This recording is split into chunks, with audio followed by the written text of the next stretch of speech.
وعلى آله وصحبه أجمعين ومن تبعهم بإحسان إلى يوم الدين. اللهم صل على محمد وعلى آل محمد كما صليت على إبراهيم وعلى آل إبراهيم إنك حميد مجيد. اللهم بارك على محمد وعلى آل محمد كما باركت على إبراهيم وعلى آل إبراهيم إنك حميد مجيد. আলহামদুলিল্লাহ, আল্লাহ সুবহানাহু ওয়া তাআলার দরবারে অসংখ্য অগণিত শুকর ও সুজুদ যে মহান রব একটি সপ্তাহ পর পুনরায় জুমাবার সালাতুল জুমা আদায়ের লক্ষ্য নিয়ে আজানের সাথে সাথে যথা সময়ে এই জমিনের সর্বোৎকৃষ্ট জায়গা হলো মসজিদ। আল্লাহ তাআলা আমাদেরকে সুস্থতার সাথে জুমা পূর্ব কোরআন সুন্নাহ মোতাবেক যে আলোচনা, সে আলোচনা অনুষ্ঠানে হাজির হয়ে কিছু কথা বলবার ও শুনবার তৌফিক দান করেছেন। আমরা আমাদের মহান মালিকের দরবারে শুকরগুজার হচ্ছে, সকলেই বলছি আলহামদুলিল্লাহ। আমরা যে সময় মসজিদে নামাজের জন্য হাজির হয়েছে, এই সময় অসংখ্য মানুষ ইচ্ছা থাকার পরও তাদের মসজিদে আসার সুযোগ নেই। যে মানুষগুলো অসুস্থ অবস্থায় হসপিটালের বেডে, ক্লিনিকে আছে, তাদের ইচ্ছা করলেও এখানে আসার সুযোগ নেই, বা অসুস্থতার কারণে বাড়িতে যারা আটকে আছেন তাদেরও আসার সুযোগ নেই, অথবা এমন কিছু ঘটনা ঘটেছে যার কারণে দুনিয়াবি কাজে এমন ভাবে জড়িয়ে পড়া লেগেছে, কেউ মারা গেছে বা কোনো অসুস্থতার কেউ ভুগতেছে, তাকে নিয়ে দৌড়াদৌড়ি, বিভিন্ন কারণে মানুষ আটকে আছে। যাদেরকে আটকে রেখেছেন আল্লাহ তাআলা, তাদের ভিতরে আমাদেরকেও সামিল করতে পারতেন, রাখতে পারতেন না ভাই? তিনি রাখেননি, তিনি আমাদেরকে আসার সুযোগ করে দিয়েছেন, আলহামদুলিল্লাহ। আমি যখন আমাকে এখানে জানানো হলো যে আজকে জুমা পড়াতে হবে, আমি তখন চিন্তা করেছিলাম যে একটি বিষয় আলোচনা করবো আপনাদের সামনে। প্রকৃত মুমিন এবং ভেজাল মুমিনের যে পার্থক্য কোরআনের আলোকে, এটা আলোচনা করার নিয়ত করেছিলাম। তবে পরবর্তী সময় আমি একটু ভিন্ন আলোচনা করার নিয়ত করেছি, আমি আপনাদের সামনে আলোচনা করলে বুঝবেন সেটা। সমসাময়িক বিভিন্ন প্রশ্নের এবং বিভিন্ন ধরনের আমাদের মনের ভিতর লুকায়িত প্রশ্নের জবাবও আমরা আজকের আলোচনায় ইনশাআল্লাহ তাআলা পেয়ে যাব শোনার পরে। আমরা আমাদের উপর ইসলামী শরিয়া বা ইসলামী আইনের ব্যাপারে খুব সন্দিহান এবং শঙ্কিত অনেকেই।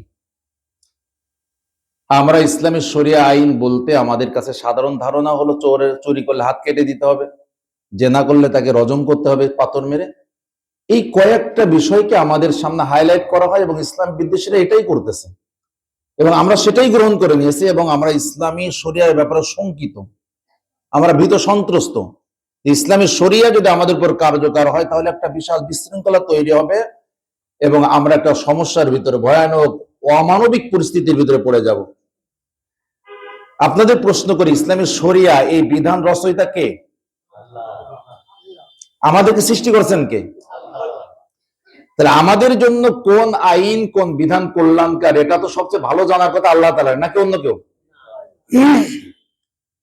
যে আল্লাহ তাআলার কাছে তার অতীত, বর্তমান, ভবিষ্যৎ বলে কোনো নাই, সবই হলো সমান। যে আল্লাহ তাআলাকে সব কালের জ্ঞান যিনি সমান ভাবে রাখেন। আজকে 2026 সাল, এটা 2126 সালে কি হবে পৃথিবীর অবস্থা, এটা আল্লাহ জানেন কি জানেন না? 3126 সালে কি হবে সেটা আল্লাহ তাআলা জানেন না? তাহলে যিনি সব কালের জ্ঞান রাখেন এবং যিনি নিরপেক্ষ, মানে তার কারো পক্ষ অবলম্বন করার প্রয়োজন হয় না, তিনি যখন আমাদের জন্য আইন রচনা করবেন সেটা তো সবচেয়ে নিরপেক্ষ এবং কল্যাণকারী হওয়ার কথা। অথচ আমরা প্রচার করতেছি এবং তাতে আমরা প্রভাবিত হচ্ছি অনেকেই, যে শরিয়া আইন চালু হলে তো আমাদের অবস্থা কি হবে, তাহলে তো চুরি করলে হাত কাটা যাবে, সব হাত কেটে ফেলাবে, এরকম একটা আমাদের ভিতরে মেসেজ পৌঁছাই দেওয়া হয়েছে, তাই না? বা পৌঁছানো হচ্ছে, বা ভুল ভাল ভাবে যে কোনো ভাবে পৌঁছাচ্ছে। তাহলে ইসলামী শরিয়া এই আইনের রচয়িতা হলেন আল্লাহ তাআলা। আসলে আইন দুই রকম, একটা হলো আল্লাহ রচিত আইন, একটা হলো মানব রচিত আইন। তো বিষয়টা হলো উভয় আইনই আল্লাহ তাআলা মানে মানুষই রচনা করে, মানে রচনাটা মানে বিধান আকারে মানুষই বানায়। তো মানুষ যখন বানায় একটা মানব রচিত আইন আর একটা আল্লাহর আইন হয় কিভাবে, খুব ভালো করে ক্লিয়ার। আমি জানি যে আপনারা এখানকার সবচেয়ে এলিট শ্রেণীর মানুষ, আপনার কথাগুলো বুঝতে আপনাদের সুবিধা হবে, এই জন্য এই আলোচনাটা বেছে নিয়েছে। মানুষ যখন আইন রচনা করে, যেটা মানব রচিত আইন বলে আমরা, ওটাও মানুষ করে, যেটা আল্লাহ রচিত আইন সেটাও মানুষ রচনা করে। আল্লাহ তাআলা কোরআনে বিধান নাজিল করেছেন, কিন্তু আইন আকারে খুঁটিনাটি বিষয় ওভাবে লিখে দেননি, ওটা তৈরি করতে হয় মানুষকে। আমি কি বোঝাতে পেরেছি আপনাদেরকে? তো মানুষ রচনা করে, যখন মানুষ আইন রচনা করতে গিয়ে আল্লাহর বিধান রাসূলুল্লাহর প্রদর্শিত সুন্নাহর পরোয়া করে না, যে সেখানে কি বলা হলো, কি আছে কি নাই, কি নির্দেশ আছে কি নিষেধাজ্ঞা আছে, এটা পরোয়া করা হয় না, বরং নিজেদের বুদ্ধি মস্তিষ্ক প্রসূত বুদ্ধি থেকে তৈরি করা হয়, তখন এটাকে মানব রচিত আইন বলে। আর যখন মানুষই আইন রচনা করে, তবে কোরআন এবং সুন্নাহর আন্ডারে থেকে, নিয়ন্ত্রণে থেকে, যে এমন আইন রচনা করে যেটা কোরআনের বিরোধী হবে না, কোরআনের নির্দেশনা থাকবে, কোরআনের অনুমোদন থাকবে, কোরআনের নিষেধাজ্ঞা থাকবে না, এইভাবে যখন কোরআন এবং সুন্নাহকে ফলো করে তার নিয়ন্ত্রণে থেকে যখন মানুষ আইন রচনা করে, ওটা আল্লাহর আইন হয়। আমি কি বুঝাতে পেরেছি ভাই? আমি যখন আইন রচনা করবো কিন্তু কোরআনে কি বলা আছে এটা পরোয়া করলাম না, তখন ওটা মানব রচিত আইন হবে। রাসূলুল্লাহ সুন্নাহ তার জীবনে, সাহাবীদের জীবনে ওই বিষয়টা কিভাবে করেছেন এটা পরোয়া করলাম না, খুঁজলাম না, জানলাম না, জানলেও মানলাম না, এটা মানব রচিত আইন। আর যখন আমি আইন রচনা করবো, তবে কোরআনের নির্দেশনা খেয়াল রাখবো, সুন্নায় কি আছে খেয়াল রাখবো, আমার তৈরিকৃত আইন যেন কোরআনের বিরোধী না হয়, সুন্নাহর বিরোধী না হয়, কোরআন সুন্নাহর নির্দেশনা ঠিক থাকে, কোরআন সুন্নাহর অনুমোদন থাকে, তবে ওই আইনটা মানুষ রচনা করলে ওটাই আল্লাহ তাআলার আইন। তখন বলবে কোরআনের আইন না, কোরআনের আলোকে রচিত আইন, সুন্নাহর আলোকে রচিত আইন। আমি কি বোঝাতে পেরেছি আপনাদেরকে? তাহলে মানুষ সৃষ্টি করেছেন আল্লাহ তাআলা, আর আমাদের বিধান রচনা করার একমাত্র অধিকার আল্লাহ তাআলার। সেগুলো আল্লাহ কোরআনে অনেক জায়গায় বলেছেন। আল্লাহ সুবহানাহু ওয়া তাআলা সূরাতুল আরাফের 54 নম্বর আয়াতে বলতেছেন, আলা লাহুল খালকু ওয়াল আমর। আল্লাহ একটা সাধারণ নীতিমালা বলে দিলেন যে সৃষ্টি যার, আইন তৈরি করার অধিকার কেবল তার। সুবহানাল্লাহ বলেন। তাহলে আমাদের এখন আইন রচনা করতে গেলে, আইনের রচয়িতার অধিকারকে এটা জানতে গেলে সৃষ্টিকার এটা আগে জানতে হবে। আমাদের সহ সমস্ত কিছু স্রষ্টা কে? এ ব্যাপারে কোনো ফিরাউন ফাহাশারা ফানাদা ফাকালা আনা রাব্বুকুমুল আ'লা, সে সমস্ত মিশরবাসীকে জড়ো করে ঘোষণা দিয়েছিল যে আমি তোমাদের সবচেয়ে বড় রব। নাউযুবিল্লাহি মিন যালিক। কিন্তু সে বলেনি আমি স্রষ্টা। বলেছে ফিরাউনকে কোথাও বলেছে আমি স্রষ্টা? আমি নীল নদ সৃষ্টি করেছি বলেনি, আমি আকাশ সৃষ্টি করেছি বলেনি, আমি মিশর সৃষ্টি করেছি বলেনি, তোমাদেরকে সৃষ্টি করেছে কথাও বলেনি, কিন্তু আইন রচনা করেছে, আইন চাপিয়ে দিয়েছে। আমি কি বোঝাতে পেরেছি আপনাদেরকে? তো আল্লাহ তাআলা বললেন আলা লাহুল খালকু ওয়াল আমর, সৃষ্টি করবেন যিনি, আইনও দিবেন তিনি। এই বিষয়গুলো ডিটেইল আলোচনা অনেক সময় লাগবে। আমরা জানি আল্লাহ তাআলা কোরআনে অনেক জায়গায় বলে, ইয়া আইয়ুহান নাস উবুদু রাব্বাকুমুল্লাযী খালাকাকুম ওয়াল্লাযীনা মিন ক্বাবলিকুম, হে মানব মণ্ডলী তোমরা দাসত্ব করো ওই রবের তোমাদের, যিনি তোমাদেরকে সৃষ্টি করেছেন, তোমাদের পূর্ববর্তীদেরকেও সৃষ্টি করেছেন। সুবহানাল্লাহ। তাহলে কোরআনের দেওয়া মেসেজ অনুযায়ী আমরা পেলাম যে আমাদের স্রষ্টা কে। আমাদের যদি কথা বলতে কষ্ট না হয় তাহলে আমি একটু জবাব দেওয়ার চেষ্টা করবো, তাহলে আলোচনা প্রাণবন্ত হবে। আমরা বুঝতেছি কিনা, আমাদের মনোযোগটা আছে কিনা, কারণ শয়তান সবসময় চেষ্টা করে মনোযোগটা বিচ্ছিন্ন করে দেওয়া। তাহলে আমাদের স্রষ্টা কে, এ ব্যাপারে কোনো সন্দেহ নাই। তাহলে আল্লাহ তাআলার নীতি অনুযায়ী আমরা পেলাম যেহেতু সৃষ্টি আল্লাহর, আমরা আল্লাহ তাআলা আমাদেরকে সৃষ্টি করেছেন, তাহলে আমাদের উপরে বিধান রচনা করার ক্ষমতা, অধিকার শুধুমাত্র, কেবলমাত্র, একমাত্র আল্লাহ তাআলার। আচ্ছা, এখন বিষয় হলো আমরা যেটা আমাদের ভিতরে সন্দেহ তৈরি হয়েছে, দেখুন আমরা মানুষ হিসেবে যখন আমাদের পরিচয় থাকবে, তখন আমরা আল্লাহ তাআলার বিধান মানা না মানার ব্যাপারে পূর্ণ স্বাধীনতা রয়েছে। দেখেন আল্লাহ কোরআনে কি বলতেছেন, ওয়াকুলিল হাক্কু মির রাব্বিকুম, فمن شاء فليؤمن ومن شاء فليكفر। নবী হে, আপনি ঘোষণা করে দিন তোমাদের রবের পক্ষ থেকে তোমাদের কাছে সত্য এসে গেছে, মানে কোরআন এসে গেছে, ইসলাম এসে গেছে, দিন এসে গেছে। ফামান শাআ ফালইউমিন, তোমাদের মধ্যে যার ইচ্ছা হয় সেজন্য বিশ্বাস স্থাপন করে, মেনে নেয়, আত্মসমর্পণ করে। আবার যার ইচ্ছা হয় ওয়ামান শাআ ফালইয়াকফুর, যার ইচ্ছা হয় সেজন্য অস্বীকার করে। মানে এখন স্বাধীনতা দিয়ে দেওয়া হলো, সত্য এসে গেছে, বান্দা তুমি এটা গ্রহণও করতে পারো, তুমি গ্রহণ নাও করতে পারো, স্বাধীনতা তোমার আছে। তুমি এর উপর বিশ্বাসী হতে পারো, এর অস্বীকারী হতে পারো, এ স্বাধীনতা তোমাকে দেওয়া হলো। তবে যদি বিশ্বাস করো তখন তুমি আর স্বেচ্ছাচারিতা বা তোমার ইচ্ছা অনুযায়ী আর জীবনযাপন করতে পারবে না। আমরা উদাহরণ দিলে খুব ভালো করে বুঝবো। ঢাকা ভার্সিটি চালানোর জন্য যারা স্টুডেন্ট, যারা শিক্ষক, যারা কর্মকর্তা কর্মচারী, তাদের প্রত্যেকের জন্য আলাদা আলাদা নীতিমালা আছে না? ছাত্র হলে কোন কোন নীতি মানতে হবে, টিচার হলে কোন কোন নীতি মানতে আছে না? আমরা এখানে যারা আছি, ধরে নেই আমরা কেউ ভার্সিটির সাথে সংশ্লিষ্ট না, ঢাকা ভার্সিটির সাথে। আমরাও কি ঢাকা ভার্সিটির নিয়ম মানতে বাধ্য নাকি? বাধ্য? আমি নিয়ম মানতে তখন বাধ্য হবো যখন ঢাকা ভার্সিটির সাথে আমার কোনো সম্পৃক্ততা থাকবে কোনো লেভেলে, সেটা স্টুডেন্ট হিসেবে হোক, টিচার হিসেবে হোক, কর্মকর্তা হিসেবে হোক, কর্মচারী হিসেবে হোক, বা অন্য কোনো ভাবে যদি আমার সেখানে সম্পৃক্ততা থাকে, তাহলে ওই বিধান, ওই ডেকোরাম আমাকে মানতে হবে, রুলস আমাকে মানতে হবে। কিন্তু বাংলাদেশের নাগরিক বটে, তবে আমি ঢাকা ভার্সিটির কেউ নই। আমাকে কি ঢাকা ভার্সিটির নিয়ম কানুন মেনে চলতে হবে নাকি? বলেন না। তাহলে সৃষ্টিগত ভাবে যখন আমি মানুষ, তখন আল্লাহ তাআলা বলেন ইন্না হাদাইনাহুস সাবিল ইম্মা শাকিরা ওয়া ইম্মা কাফুরা। বান্দা, আমি তোমাকে পথ দেখিয়ে দিলাম, কোনটা ভালো কোনটা মন্দ, কোনটা জান্নাতের পথ কোনটা জাহান্নামের পথ, কোনটা সঠিক পথ কোনটা বেঠিক পথ, সব বলে দিলাম। এখন তোমাকে স্বাধীনতা দেওয়া হলো, তুমি ভালো পথকে গ্রহণও করতে পারো, তুমি আল্লাহ তাআলাকে অস্বীকার করে অকৃতজ্ঞ বান্দা হতে পারো। স্বাধীনতা তোমাকে দেওয়া হলো। পৃথিবীর কোন মানুষ যদি ঈমান না আনে, তাকে কি হত্যা করার কোনো বিধান আছে ইসলামে? তার স্বাধীনতা, সে ঈমান আনবে না, আপনি তাকে কিছুই বলতে পারবেন না। সে ঈমান আনবে না, আল্লাহকে বিশ্বাস করবে না, সে আস্তিক হবে না, সে নাস্তিক থাকবে। আপনাকে হত্যা করার কোনো সুযোগ আছে নাকি? নাই।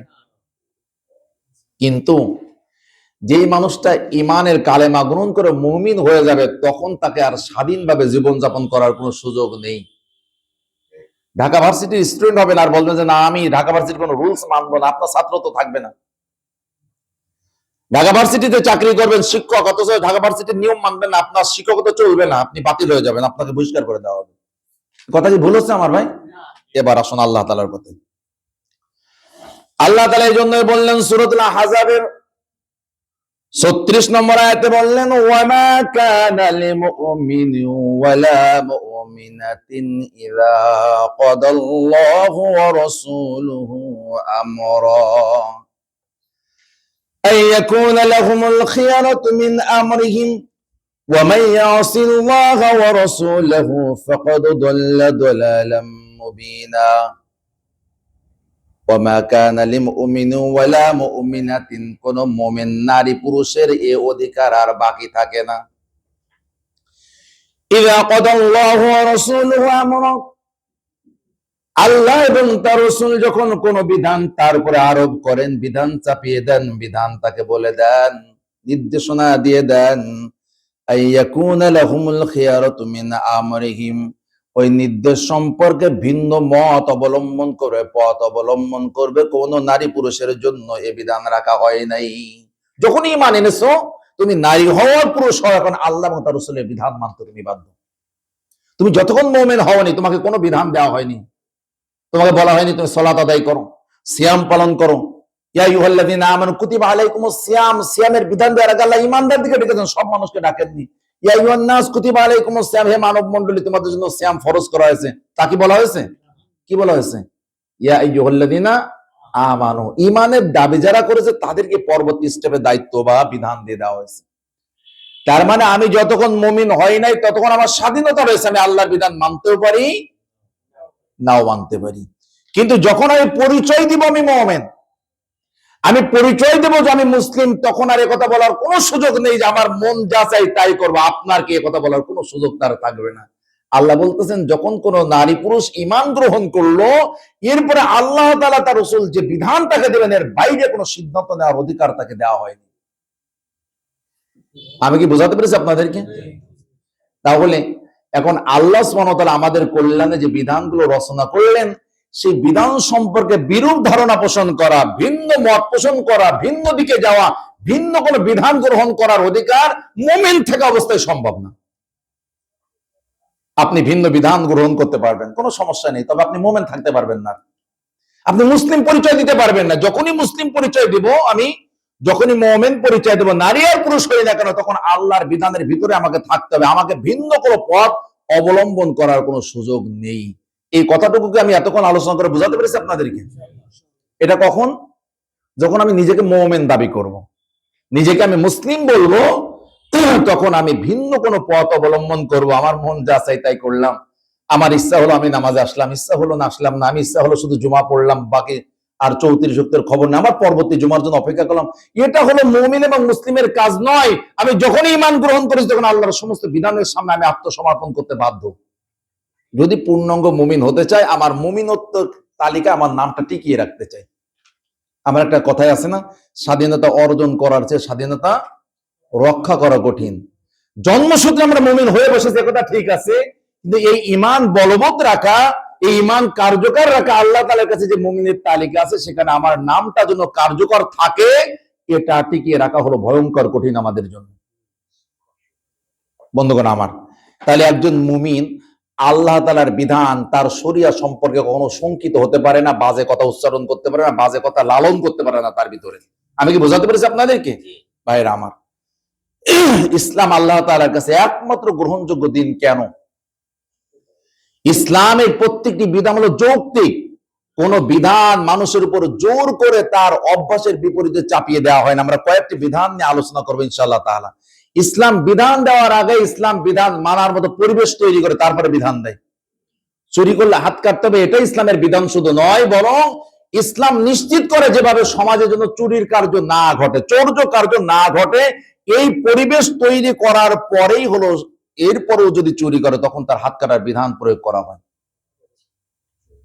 জিনা করলে রজম করতে হবে বিবাহিত পুরুষ, সেটা হাদিসের মধ্যে অসংখ্য হাদিস, মুসলিম এবং বুখারী শরীফের, যে বিবাহিত নারী পুরুষ হলে রজম করতে হবে। নবীজি সেটা আমল করে দেখিয়েছেন, এটা আমল সুন্নাহ। এবং কোরআনে আছে সূরা নূরের 2 নম্বর আয়াত, আমি সেগুলো আলোচনা আনবো ইনশাআল্লাহ তাআলা আমার সময়ের মাঝে। কিন্তু এই বিধানটা প্রথমে কার্যকর করেনি। এই বিধানটা কার্যকর করার আগে সমাজ এমন ভাবে কোরআনুল কারীমের বিধান দেওয়া হয়েছে যাতে এই জিনার কার্য সংগঠিত হতে না পারে। জিনা, ব্যভিচার সংগঠিত হওয়ার সমস্ত দ্বার দরজা বন্ধ করার চেষ্টা করার পরে, এরপরেও যদি অতিক্রম করে কেউ সীমা লঙ্ঘন করে জিনা করে, তখন তার উপরে এই বিধান কার্যকর করা হবে। কি আমার কথা বুঝতে কষ্ট হচ্ছে না তো আপনাদের? সমিত হাজিরিন, আমরা আসুন একটি একটি করে আমরা হাতে আমরা বিধান নিয়ে আগাই। চুরির একটি বিধান আছে কোরআনুল কারীমের সূরাতুল মায়েদা। এই চুরির বিধানের আগে আমরা আরেকটি বিধান আলোচনা করি, মাদকের বিধান। মদ বা মাদক জাতীয়, নেশা জাতীয় যে জিনিসগুলো আছে, এই বিধানটি কোরআনে আছে না? 3টি সূরার 3টি আয়াতে ধাপে ধাপে মাদককে নিষিদ্ধ করা হয়েছে। প্রথমে যে বিধানটি আসলো, সেই বিধানটি আসলো হলো হিজরি 2য় সনে, মানে নবীজির হিজরত করার পরে ইসলামী রাষ্ট্র গঠনের 2য় বছরে প্রথম বিধান আসলো। খুব ভালো করে খেয়াল করেন। ঠিক এইটা হলো সূরা বাকারার 219 নম্বর আয়াতে প্রথম মাদকের বিধান দেওয়া হলো। দ্বিতীয় বিধান দেওয়া হলো 4th হিজরি, মানে ঠিক এই বিধানে আরো 2 বছর লেট করা হলো, করে অভ্যস্ত করে নিয়ে এবার দ্বিতীয় বিধান দেওয়া হলো 4th হিজরিতে, মানে ইসলামী রাষ্ট্র গঠনের 4th বছরে। ঠিক তার আরো 2 বছর দেরি করে একদম চূড়ান্ত আকারে মাদক বা মদ নেশা জাতীয় জিনিস নিষিদ্ধ করা দেওয়া হলো সূরা নিসার 43 নম্বর আয়াতের মাধ্যমে 6th হিজরিতে। মানে এক একটা বিধান পর্যায়ক্রমে স্টেপ যাইতে 2 বছর সময় নিয়েছে ইসলাম। সুবহানাল্লাহ কি তারপরে বলবো না? আমাদের বিধান রচনা করেছেন কে? আরে ভাই, আমাদের কল্যাণ আল্লাহর কাছে কে ভালো বুঝবেন? যে মানুষের মস্তিষ্ক আল্লাহ তৈরি করেছেন, সেই মস্তিষ্ক থেকে যে বুদ্ধি মেধা আসবে, আর যে এই মস্তিষ্ক যিনি তৈরি করলেন তার মেধা কত, তার বুদ্ধি কত, তার কল্যাণ কামনা কত হবে। বুঝতে পারি নাই? তাহলে আমাদের কল্যাণ কি মানব রচিত আইনে খোঁজা উচিত না আল্লাহর আইনে খোঁজা উচিত? এই যে মাদক নিষিদ্ধ করা হলো, অথচ কোরআন নাজিল হয়েছে মাদক নিষিদ্ধের আয়াত নাজিলে আরো 15 বছর আগে থেকে, মানে মক্কায় 13 বছর গেছে না নবুয়তের? মক্কায় 13 বছর গেছে না মাক্কি জীবন? কোরআন নাজিল হয়েছে তো 610 খ্রিস্টাব্দ থেকে, তার মানে 13 বছর ওখানে পার হয়েছে। ওর ভিতরে কি এই মাদকের বিধান নাজিল হয়েছে নাকি? তখন মুসলমান ছিল না পৃথিবীতে? ওই 13 বছরে মক্কায় মুসলমান ছিল না?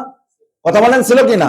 মাদক যেহেতু নিষিদ্ধ ছিল না, তাহলে মাদক অবশ্যই ঈমান গ্রহণ করার পরে পান করার সুযোগ ছিল। সেখানে করেছে কে কে সেটা আমাদের দরকার নেই, করার সুযোগ তো ছিল।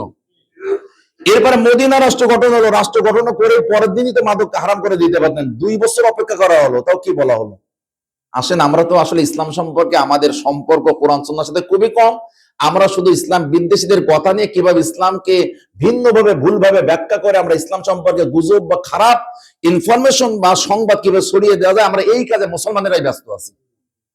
এবং এই বাংলাদেশের সবচেয়ে ভয়ানক সন্ত্রাস হলো তথ্য সন্ত্রাস। ঘটে একরকম আর ঠিক প্রচারিত হয় আর এক রকম ভাবে। এটা সবচেয়ে বড় সন্ত্রাসে বাংলাদেশের। আমি কি কষ্ট দিচ্ছি আপনাদেরকে? এই সন্ত্রাস সবচেয়ে বড় সন্ত্রাস এইটা।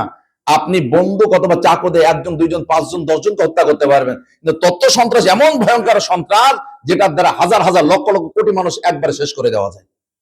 এটা বলে তথ্য সন্ত্রাস। সেটা আমাদের দেশে আছে না নাই বলেন তো?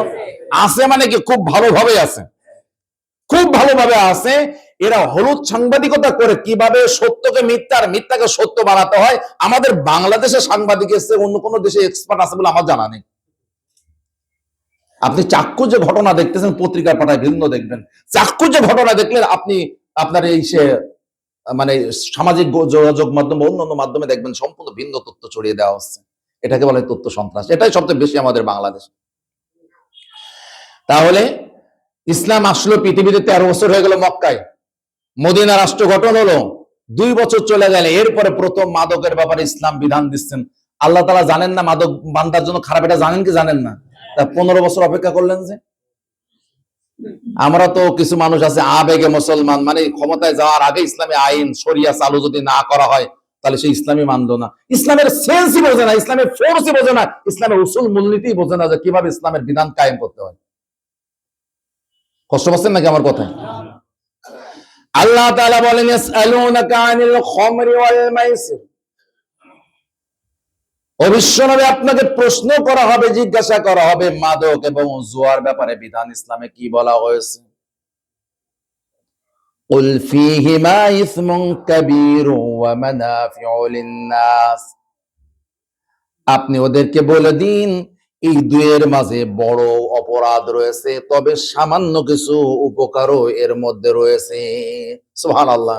ইসলাম যেটার উপকার আছে সেটা অস্বীকার করে না। তবে আল্লাহ বলতেছেন, তবে আল্লাহ তাআলা বলেন ওয়া ইসমুহুমা আকবারু মিন নাফইহিমা, মদ এবং জুয়ার মধ্যে যে উপকারিতা আছে এটার যে ক্ষতি হলো আরো অনেক বেশি, জঘন্যতম ক্ষতি রয়েছে। আল্লাহ তাআলা ইঙ্গিতমূলক আয়াত দিয়ে বললেন তোমরা যদি বোঝো এতে ক্ষতি রয়েছে বেশি, তোমরা নিজেরাই সিদ্ধান্ত নিবে এই মাদকের কাছে যাওয়া উচিত হবে না। আল্লাহ বলেন না যেও না, তা বলেননি। বলতেছে উপকার কি অপকার কি বলে দিয়ে বললেন যে এটা ক্ষতির পরিমাণটাই বেশি। তুমি যদি নিজের কল্যাণ বোঝো তাহলে কি ক্ষতিকর কাজে আমি কি যাবো নাকি বলেন তো? আমি যদি আমার কল্যাণ চাই আমি কি ক্ষতিকর কাজের দিকে যাব নাকি? আল্লাহ বললেন এতে অল্প উপকারিতা কি, জুয়া খেলে মানুষ যখন জুয়ার টাকা যেত ওইটা আবার গরিবের ভিতর বিতরণ করত। মাদকের ভিতরে যে ক্ষুদ্র চিকিৎসা বিজ্ঞান বলতেছে কিছু বিষয় রয়েছে যা শারীরিকভাবে উপকার করে, সেরা বা বিভিন্ন মেডিকেল সায়েন্স যেটা বলে কিছু উপকারও আছে মাদকের ভিতরে। তবে আল্লাহ বললেন তবে যে উপকারিতা তার তুলনায় অপকারিতা বা ক্ষতি অনেক বেশি। তাহলে তোমরা যদি বোঝো তাহলে এটা তোমাদের কি, আল্লাহ ইঙ্গিতমূলক বলেন এটা ছেড়ে দেওয়া উচিত, চাপাচাপি করলেন না। এই বিধান কত বছর পরে? ইসলাম কোরআন পৃথিবী আসার 15 বছর পর। আপনি 2 বছর ধরতেছেন কেন? 13 বছর আগে ধরবেন না? কোরআন আরো 13 বছর নাজিল হয়নি? 86টি সূরা নাজিল হয়ে গেছে মক্কা জিন্দেগিতে। তাহলে এই বিধান 86 সূরার ভিতর দিতে পারতেন না? বলেন দিতে পারতেন না? আমাদের হুশ করা দরকার, ইসলাম বোঝা দরকার। আমরা আবেগী মুসলমানের সংখ্যা বেশি, আমরা বুঝতেই চাই না যে ইসলাম কি বলতেছে, কি সেন্স আমাদের দিয়েছে। এটা গেল হলো প্রথম ধাপে দ্বিতীয় হিজরির ঘটনা।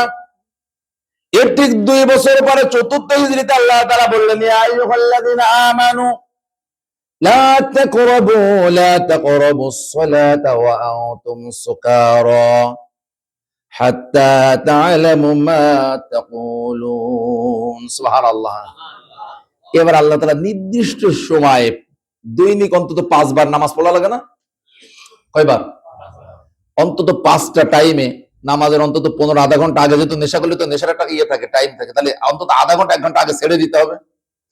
তাহলে অন্তত 5 ওয়াক্ত নামাজে 5 ঘন্টা অন্তত মদ খাওয়া যাচ্ছে না, তাহলে 24 ঘন্টার ভিতরে 5 ঘন্টা নিষিদ্ধ হয়ে গেল। সুবহানাল্লাহ বলা যাবে না? আল্লাহ তাআলা কেন মানুষের কল্যাণের আইন রচনা করলেন? কিভাবে এতে কল্যাণ আছে? তাহলে আগে হলো আল্লাহ বললেন যে তোমাদের এখন স্বাধীনতা দিলাম, বলে দিলাম যে কল্যাণ কি অকল্যাণ কি, এখন তুমি ছাড়তে পারো, খাইতে পারো, এখন তোমার অনুমতি আছে, বাট তুমি খাও, তবে এই 5 ওয়াক্ত নামাজের আগে বা এর অ্যাকশন থাকবে, এই অবস্থায় নামাজ পড়া যাবে না, সুতরাং ওই সময় মদের কাছে যাওয়া যাবে না। তাহলে মুসলমানের জন্য নামাজ সপ্তাহে একবার নাকি বছরে 1 মাস পড়লে হয়ে যায়? সপ্তাহে একবার না, প্রতিদিন 5 বার, তাই না? তাহলে মুমিন যখন প্রতিদিন 5 বার নামাজের কাছে যাবে, তাহলে 5 বার তাকে মদ ছেড়ে দিতে হবে, মানে 5 ঘন্টা তো মদের কাছে যাওয়া যাবে না। তাহলে একটা মোটামুটি একটা সময় নিষিদ্ধ হয়ে গেল। চূড়ান্ত ভাবে 6ষ্ঠ হিজরি, মানে আরো 2 বছর পর। নবীজি কিন্তু মদিনা রাষ্ট্রের কি সুলতান, তিনি হলেন সেখানকার শাসক। তিনি থাকতে কোরআনের আয়াত কত দেরিতে বিধানগুলো দিচ্ছে, কি বুঝতেছেন তো কথাগুলো ভাই? আচ্ছা, আল্লাহ তাআলা তৃতীয় ধাপে বললেন, ইয়া আইয়ুহাল্লাযীনা আমানু ইন্নামাল খামরু ওয়াল মাইসিরু ওয়াল আনসাবু ওয়াল আজলামু রিজসুম মিন আমালিশ শাইতান ফাজতানিবুহু লাআল্লাকুম তুফলিহুন। হে মুমিনেরা, চূড়ান্ত ভাবে তোমাদের জন্য নিষিদ্ধ করে দেওয়া হলো মাদক, জুয়া, তার মূর্তি পূজার বেদী, এরপরে ভাগ্য নির্ণায়ক তীর, এই 4টি কাজ তোমাদের জন্য চূড়ান্ত ভাবে কি করা হলো? নিষিদ্ধ, হারাম করে দেওয়া হলো। কেন? এগুলো রিজসুম মিন আমালিশ শাইতান, সব হলো শয়তানের কাজ। এগুলো কার কাজ? শয়তানের কাজ। ফাজতানিবুহু, এখন তোমাদের নির্দেশনা হলো এগুলো সব ছেড়ে দিতে হবে, পরিত্যাগ করতে হবে। এটা হলো চূড়ান্ত বিধান। তাহলে আমি বুঝালাম মাদকের এই বিধানটি যেহেতু মানুষের অভ্যাসগত ব্যাপার। মদ হলে এমন, আমরা জানি, একটা মেয়ের কথা আপনাদের খেয়াল আছে কিনা, ঢাকাতে তার পিতা মাতা আইনের লোক ছিল, তাদেরকে হত্যা করে ফেলেছে মাদকের নেশা করার কারণে। আপনারা সেটা খেয়াল আছে না? নাম হলো ঐশী। ঐশী, আমাদের তো বাংলাদেশে তার প্রমাণ রয়েছে, এবং অসংখ্য আপনি সংবাদ পাবেন এই মাদকতার টাকা না দেওয়ার কারণে পিতাকে হত্যা করে ফেলেছে, মাকে হত্যা করে ফেলেছে, সমাজে একটা অশান্তি তৈরি করেছে। আপনার একটা পরিবার ধ্বংসের জন্য একটা মাদক আসক্ত সন্তান থাকা যথেষ্ট, আর কিছু লাগবে না, একটা পরিবার ধ্বংস হয়ে যাবে একেবারে টোটাল। এরকম কয়েকজন লোক একটা সমাজে থাকলে সে সমাজও একদম বিনষ্ট হয়ে যাবে। তাহলে ইসলামকে যৌক্তিক বিধান দিয়েছে না অযৌক্তিক বিধান চাপিয়ে দিয়েছে? বলেন, যৌক্তিক বিধান দিয়েছে। আমরা 2 নম্বরে যাই। আল্লাহ তাআলা জিনার বিধান দিলেন সূরাতুন নূরের 2 নম্বর আয়াতে। এটা হলো কোরআনের বিধান, আর হাদিসে অসংখ্য হাদিস রয়েছে। কি দিলেন আল্লাহ তাআলা দেখেন, খেয়াল করেন সেখানে কি বলা আছে। সূরাতুন নূর, কোরআনুল কারীমের 24 নম্বর সূরা, আয়াত নাম্বার 2। আল্লাহ তাআলা বলেন, আয-যানিয়াতু ওয়াজ-যানি ফাজলিদু কুল্লা ওয়াহিদিম মিনহুমা মিয়াতা জালদা ওয়ালা তা'খুযুকুম বিহিমা রা'ফাতুন ফি দীনিল্লাহি ইন কুনতুম তু'মিনুনা বিল্লাহি ওয়াল ইয়াউমিল আখির وليشهد عذابهما طائفة من المؤمنين। আল্লাহ তাআলা বলেন, আয-যানিয়াতু ওয়াজ-যানি, ব্যভিচারকারিনী সে নারী হোক আর পুরুষ হোক, ফাজলিদু কুল্লা ওয়াহিদিম মিনহুমা মিয়াতা জালদা, যদি তারা অবিবাহিত হয় তাদেরকে 100 বেত লাগিয়ে দেওয়া হোক। কত বেত? 100 বেত। যদি তার কি হয়? অবিবাহিত হয়, তাহলে তাদেরকে 100 বেত লাগিয়ে দেওয়া হোক। ওয়ালা তা'খুযকুম বিহিমা রা'ফাতুন ফি দীনিল্লাহ, আল্লাহর বিধান কার্যকর করতে গিয়ে যেন তোমাদের ভিতরে কোনো অনুগ্রহ, দয়া, মায়া পয়দা না হয়। সুবহানাল্লাহ বলা যাবে না? আল্লাহ বলেন, ইন কুনতুম তু'মিনুনা বিল্লাহ, যদি তোমরা আল্লাহ এবং আখিরাতে বিশ্বাসী হও, নিজেদেরকে যদি মুমিন পরিচয় দিতে চাও, তাহলে আল্লাহর বিধান কার্যকর করতে জন্য তোমাদের মধ্যে বিন্দুমাত্র মায়া তৈরি না হয়, দয়া তৈরি না হয়। আর আমরা কি সুন্দর করে এই বিধানকে বর্বরতার সাথে চালিয়ে দিচ্ছি না মুসলমানেরা? কি বলেন? যে রজম করে দেওয়া, বেত্রাঘাত লাগানো, এসব সেকেলে, এবং এটা হলো বর্বর যুগের এগুলো ঘটনা, এগুলো চলে না, বিধান চলে না। এই কথা বিশ্বাস করা মুসলমান আমাদের সমাজে আছে না নাই? কথা বলেন তো। আল্লাহ বলেন যে আল্লাহর বিধান কার্যকরে যদি তোমার ভিতরে ভিন্ন কোনো সিদ্ধান্ত বা চিন্তা আসে, তুমি তো আল্লাহ আখিরাতে বিশ্বাসী নও, তুমি মুমিন থেকে অনেক আগেই খারিজ হয়ে গেছো, তুমি মুমিনই না আল্লাহর কাছে। শুধু দাড়ি মাখা মিন্দি থাকলে, শুধু সুন্দর টুপি মাথায় দিলে, লম্বা জামা হুজুর সাজলে কি মুসলমান আর মুমিন হওয়া গেল নাকি? ভাই কথা বলেন তো। কোরআনের আলোকে মুমিন হওয়া লাগবে না? কোরআনের আলোকে মুমিন থাকা লাগবে না? মুমিন হতে হোক আর মুমিন থাকতে হোক, যেটাই হোক না কেন, সেটা কোরআনের আলোকে, সুন্নাহর আলোকে হতে হবে। এর বাইরে ইচ্ছা মতো হলে চলবে না। দেখেন, এবার দেখেন এই বিধান, এবং অনেকগুলো হাদিস আছে, সেগুলো এখানে আমি আনি নাই। অনেকগুলো বুখারী এবং মুসলিম অনেকগুলো হাদিস আছে যেটা নবীজি কার্যকর করেছেন এই জিনার বিধানকে। একটি মানে একদম প্রসিদ্ধ এবং লম্বা একটি হাদিস রয়েছে হযরত মাইজ ইবনে মালিক আসলামী রাদিয়াল্লাহু তাআলা আনহুর ব্যাপারে। লম্বা হাদিস, তার আমি বাংলাটা তুলে ধরতেছি আপনাদের সামনে। এবার দেখেন যে ইসলামের বিধান কার্যকরের বিধান কেমন। এই যে আপনার জিনার যে বিধানটা দেওয়া হলো কোরআনে, এটা নাজিল হয়েছে ৫ম হিজরিতে। কত হিজরিতে? তার মানে ইসলামী রাষ্ট্রের বয়স তখন 5 বছর চলতেছে। আর তার আগে আরো কত বছর গেছে? 13 আর 5 কত হলো? তাহলে এই জিনার বিধান দেওয়া হলো কত বছর? কোরআন নাজিলের 18তম বছরে যে জিনার বিধান দেওয়া হলো। আর আমরা তো বাংলাদেশের ক্ষমতায় যাওয়ার আগেই ইসলামী শরিয়া পালন মানে করে ফেলতেছি, বাস্তবায়ন করে ফেলতেছি। বুঝাতে পারি নাই? কোরআন নাজিলের কত বছর পরে? 18তম বছরে জিনার বিধান দেওয়া হলো, এবং ওই বছরের শেষের দিকে গিয়ে কার্যকর করা হলো। সেটা হলো এই প্রথম ঘটনা। মাইজ ইবনে মালিক আসলামী রাদিয়াল্লাহু আনহু, তিনি হলেন জিনা করে ফেলেছেন।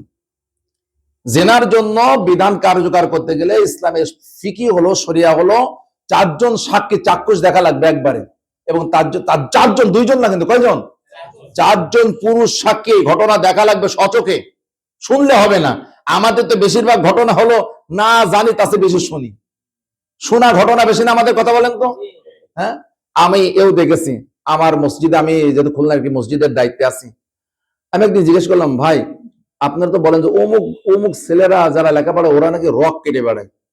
আচ্ছা ঠিক আছে, আপনি কি রক কাটা কোনো লোক দেখেছেন? কই না। রক কেটেছে এরকম ঘটনা কখনো দেখেছেন? কই না, শুনেছি। তা আমি এখনো কখনো দেখা লোক পাইনি। আমি বুঝাতে পারি না। আমাদের সমাজে শোনা লোক বেশি, দেখা লোকের চেয়ে। আর একটা গুজব 100 বার মিথ্যাকে বলে আমরা 100 বার 1000 বার বলে সেটাকে সত্য প্রমাণ করে দেওয়ার এই ন্যারেটিভ তো তৈরি হয়েছে বাংলাদেশে, না হয়নি? হয়েছে তো। তাহলে আমরা দেখার চেয়ে শোনা মানুষ বেশি নাকি? আমি ভুল বলতেছি নাকি বলেন তো? আচ্ছা, তাহলে এই মাইজ ইবনে মালিক আসলামী রাদিয়াল্লাহু আনহু, তিনি এরকম ভাবে জিনা করে ফেলেছেন। এসে বলেন, ইয়া রাসূলুল্লাহ, হয় 4 জন সাক্ষী লাগবে, অথবা ওই ব্যক্তিকে 4 বার স্বীকারোক্তি দিতে হবে নিজের থেকে, সজ্ঞানে সুস্থ অবস্থায় বলতে হবে, ইয়া রাসূলুল্লাহ, বা বিচারকের যে বলতে আমি জিনা করেছি, মানে 4 বার স্বীকারোক্তি দিলে ওটা 4 জন সাক্ষী সমতুল্য হয়ে যাবে। তাহলে বিধান কয়টা? একটা হলো 4 জন সাক্ষী থাকা লাগবে ওই কাজের এগেইনস্টে, অথবা ওই যিনি করবেন এই অপরাধটা, তাকে 4 বার আদালতে কি করতে হবে? স্বীকারোক্তি দিতে হবে, জবানবন্দি দিতে হবে, যেটা আমরা বলি যে 154 ধারা না কত ধারায় জবানবন্দি নেয় আর কি। এই জবানবন্দি দিতে হবে, তাহলেই তখন প্রমাণিত হবে যে না, সে অপরাধী। দেখেন, মাইজ ইবনে মালিক আসলামী এসে নবীজি বলতে, তখন নবীজি মদিনা রাষ্ট্র ক্ষমতায়, ইয়া রাসূলুল্লাহ, আমি তো জিনা করে ফেলেছি, আমি বিবাহিত পুরুষ, আপনি আমাকে পবিত্র করুন। পবিত্র করুন মানে কি? আমার বলে যে বিধান আছে সেটা কার্যকর করে আমাকে কি করেন? পবিত্র করেন। নবীজি তাকে ফিরিয়ে দিলেন। ভালো করে বোঝেন, ইসলামী শরিয়া নিয়ে শঙ্কিত হওয়ার কোনো কারণ নেই যদি আমরা বুঝতে পারি। নবীজি কি বললেন? তাকে ফিরিয়ে দিলেন, বাড়ি যাও। আবার এসেছে 1 দিন বা 2 দিন পর, আবার এসে, ইয়া রাসূলুল্লাহ, আমি তো আমার নিজের উপর জুলুম করেছি, মানে জিনা করে আমি পাপ করেছি, অপরাধ করেছি, আপনি আমাকে পবিত্র করুন। নবীজি সেদিনও তাকে ফিরিয়ে দিলেন। সুবহানাল্লাহ বলা যাবে না? ইসলামের বিধান কার্যকরের পদ্ধতি তো বুঝতে হবে আপনাকে। এরপরে নবীজি তার মানে সরকারি লোক পাঠালেন, ওই লোকের এলাকায় বা তার কওমে পাঠিয়ে দিলেন যে খোঁজ নাও, লোকটার কি মাথা নষ্ট হয়েছে কিনা, মানে মস্তিষ্ক বিকৃত হয়েছে কিনা, সে পাগলামি করতেছে, যে স্বীকারোক্তি দিচ্ছে, ওকে বুঝে শুনে দিচ্ছে, এরকম কি হয়েছে নাকি যার মস্তিষ্কে কোনো রোগ আছে বা সমস্যা আছে, এই জন্য সে ভুলভাল বলতেছে। তিনি তদন্ত করার জন্য লোক পাঠালেন, যাকে যাও, যে খোঁজ নিয়ে আসো বিষয়টা কি। লোক আসলো, ও লোক খোঁজ নিয়ে আসলো যে না, তার মস্তিষ্কে কোনো বিকৃতি নেই, মানে সে সুস্থ মানুষ। নবীজি এসে রিপোর্ট দেওয়া হলো, আবার ওই লোকটা তৃতীয়বার আসলো, কে? মাইজ ইবনে মালিক আসলামি। নবীজি তৃতীয় দিনে তাকে আবার ফেরত দিলেন, যে যাও। তখনও কোনো বিধান কার্যকর করেনি। স্বীকারোক্তি কয়বার লাগবে? আবার দ্বিতীয় দিন নবীজি আবার লোক তদন্ত করে, আবার একটু বেশি করে খোঁজো, যে আসলেই ইসলাম চাই না কোন ভুল বিচারের মাধ্যমে কোন মানুষের উপরে ভুল শাস্তি প্রয়োগ করা হোক, এটা ইসলাম কখনো চাই না। এই জন্য চূড়ান্ত ভাবে নিশ্চিত হয়ে নেবে অপরাধের ব্যাপারে, অপরাধের ব্যাপারে যখন চূড়ান্ত ভাবে নিশ্চিত হবে, তখনই কেবলমাত্র বিধান কার্যকর করা হবে, তার আগে না। ইসলামের বিধান হলো ভুলভাবে না জানার কারণে কোনো অপরাধী মুক্তি পেয়ে যাক, কিন্তু কোনো নিরপরাধ জন্য শাস্তি ভোগ না করে। আমি ভুল বুঝতে পারি না, আমার তো সঠিক জ্ঞান আসেনি, এর কারণে একজন অপরাধী কোনো কারণে মুক্তি পেয়ে যেতে পারে, এটা জান। ইসলাম এটা চাই না যে কোনো নিরপরাধকে ভুল তথ্যের মাধ্যমে, ভুল সাক্ষ্যের মাধ্যমে, ভুল ইনফরমেশনের মাধ্যমে, ফুল ডকুমেন্টস এর মাধ্যমে তাকে শাস্তির আওতায় আনা হোক। আর আমাদের শাস্তি তো শাস্তি ফাঁসি পর্যন্ত দিয়ে দেওয়া হয়েছে, বুঝতে পারেন না? ভুল মানে সাক্ষী বলেন, ডকুমেন্টস বলেন, প্রমাণ বলেন তৈরি করে নিরপরাধ মানুষদেরকে মৃত্যুদণ্ড দিয়ে দেওয়া হয়েছে, এটা বাংলাদেশের ঘটনা। আর ইসলাম চায় যে কোনো নিরপরাধ জন্য কোনো প্রকার শাস্তির সম্মুখীন না হয়। চতুর্থ দিন নবীজি আবার লোক পাঠালেন, যাও ভালো করে খোঁজ নাও, কারণ তুমি প্রথমবার যাদের কাছে গেছো তার শত্রুপক্ষের লোক হতে পারে, সুতরাং আরো ডিটেইল ভাবে জানো। চতুর্থবার এসে যখন তিনি জানলেন যে না, তার সব ঠিক আছে, আসলেই সে অপরাধ করেছে, চতুর্থবার যখন সে চতুর্থ দিন এসে স্বীকারোক্তি দিল, এরপরে তাকে রজম করে মানে পাথর নিক্ষেপ করে তাকে হত্যা করা হলো। আমি কি ইসলামের বিধান কার্যকর করার পদ্ধতি আপনাদের বোঝাতে পেরেছি? ঠিক এর কিছুদিন পরে আরেকজন মহিলা, নাম হলো গামিদিয়া। এই মহিলা তিনিও জিনা করে ফেলেছেন, বিবাহিত নারী। ইয়া রাসূলুল্লাহ, আপনি আমাকে পবিত্র করুন। দেখুন তাদের আল্লাহ তাআলার ভয় কতটা, আল্লাহর শাস্তির ভয় কতটা। এইভাবে নিজেকে অপরাধী সাব্যস্ত করে শাস্তির সম্মুখীন করা, জানে নিশ্চিত আমার মৃত্যুদণ্ড হবে, এই জানার পরেও অপরাধ স্বীকার করে বিচারকের কাছে যাওয়া, এটা হলো আল্লাহর শাস্তির ভয় করার কারণে এটা ঘটানো সম্ভব, তাছাড়া সম্ভব নয়। ঠিক না? আচ্ছা, তো তখন আসলেন এই মহিলা সাহাবী গামিদিয়া, এসে বললেন, ইয়া রাসূলুল্লাহ, আমি জিনা করে ফেলেছি, আমাকে আপনি পবিত্র করুন না, আমাকে শাস্তি দিন, আমাকে রজম করে দিন, পাথর নিক্ষেপ করে হত্যা করুন। রজম করার নিয়ম কি? মাজা পর্যন্ত বা বুক পর্যন্ত এটা মাটির ভিতর ঢুকায়, এরপর পাথর নিক্ষেপ করে একেবারে মানব মন্ডলী, মানে এরকম একটা জুমার দিন হবে, তার সামনে একটা থাকবে, লোকজন উপস্থিত থাকবে, এই জন্য ওই ব্যক্তির শাস্তি দেওয়া দেখে সমস্ত জেনা যাদের করার মন মানসিকতা আছে মনের ভিতরে, তারা যেন সাবধান এবং সোজা হয়ে যায়। ইসলাম শুধুমাত্র একজন অপরাধীকে শাস্তি দিয়ে তাকে শেষ করে দিতে চায় না, বরং এই সমাজকে অপরাধ থেকে বাঁচাতে চায়। ভাইরা আমার, আমাদের এই দেহের জন্য হাত গুরুত্বপূর্ণ না? পা গুরুত্বপূর্ণ না? এরপরে যখন দেখবেন যে মানুষের গ্যাগারিন রোগ হয়, হাড়ে পছন্দের একটা রোগ আছে না, তখন গ্যাগ্রিন না, গ্যাংগ্রিন আর কি। তো এই রোগটা হলে তখন যখন হাড়ে পছন্দ ধরে যায়, তখন ওই মানুষটাকে বাঁচানোর জন্য বলে, স্যার আপনার পা তো গুরুত্বপূর্ণ, কিন্তু আপনাকে বাঁচতে হলে পায়ের এই গোড়া থেকে কেটে ফেলতে হবে। হয় না এরকম কথা বলেন তো? গুরুত্বপূর্ণ অঙ্গ কেটে ফেলা হচ্ছে কেন? দেহকে বাঁচানোর জন্য। ইসলাম সমাজ থেকে একটা দেহ মনে করে, আর অপরাধীদেরকে এরকম একটা রোগ মনে করে।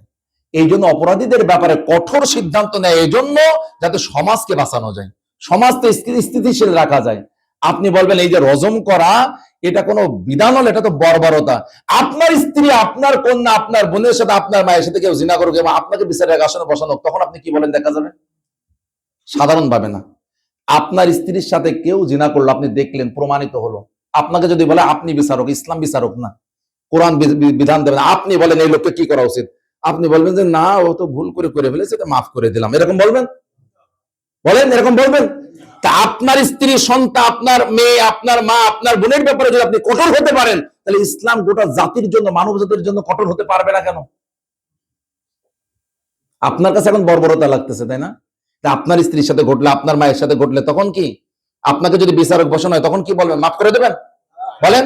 বলবেন যে না, 3 দিন জেলে রেখে ছেড়ে দাও, তাই বলবেন নাকি? বলেন মানে দৃষ্টান্তমূলক শাস্তি চাই, তাকে আমার সামনে ফাঁসি দিতে হবে। অনেক মানুষ তো তার আবেগকে কন্ট্রোল না করতে পারে, সেখানেই তো সেই জিনাকারীকে হত্যা করে ফেলে, এরকম ঘটনা আছে না নাই? এটা যদি হয়, তাহলে ইসলাম এই সমাজকে বাঁচানোর জন্য, দেহকে বাঁচানোর জন্য যদি পা কেটে ফেলে, এটা কি ইসলামের অপরাধ হবে? আপনার শরীর গুরুত্বপূর্ণ, তারপর ওপেন হার্ট সার্জারি করা লাগে না? বলেন তো করা লাগে কিনা? হার্টের সমস্যা করা লাগে না? আপনার শরীরের ভিতরে অপারেশন অস্ত্রোপচার করা লাগে না? যদি কোনো একটা ইয়ে হয় অপারেশন করা লাগে কিনা? সব তো আপনার দেহকে আপনাকে বাঁচিয়ে রাখার জন্য। ঠিক একইভাবে ইসলাম সমাজ রাষ্ট্রকে বাঁচিয়ে রাখার জন্য এই অপরাধীদের ব্যাপারে কঠোর সিদ্ধান্ত দিতে বাধ্য হয়েছে, যাতে সমাজের মানুষেরা ভালো থাকে।